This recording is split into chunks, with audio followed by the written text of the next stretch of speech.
ராணிப்பேட்டை மாவட்டம் ஆற்காடு அடுத்த ரத்தினகிரி பகுதியில் அமைந்துள்ள ஸ்ரீ பாலமுருகன் திருக்கோவிலில் வைகாசி மாத கிருத்திகையை முன்னிட்டு காலையில் உச்சி கணபதி மற்றும் ஸ்ரீ பாலமுருகன் சுவாமிகளுக்கு பால், இளநீர், பன்னீர், சந்தனம், பஞ்சாமிர்தம், மஞ்சள் உள்ளிட்ட பல்வேறு வாசனை திரவியங்கள் கொண்டு சிறப்பு அபிஷேகம் மற்றும் மகா தீபாராதனைகள் காண்பிக்கப்பட்டது.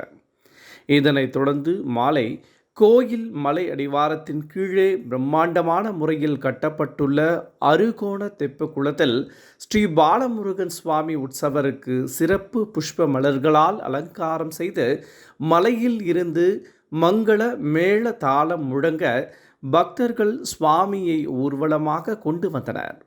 பின்னர் தெப்பக்குளத்தில் வைத்து ஸ்ரீ பாலமுருகனடிமை சுவாமிகள் தலைமையில் சிறப்பு நாதஸ்வர மேள தாள வாத்தியங்கள் கூடிய மங்கள மகா தீபாராதனைகள் அறுகோண தெப்பக்குளத்திற்கு காண்பிக்கப்பட்டது.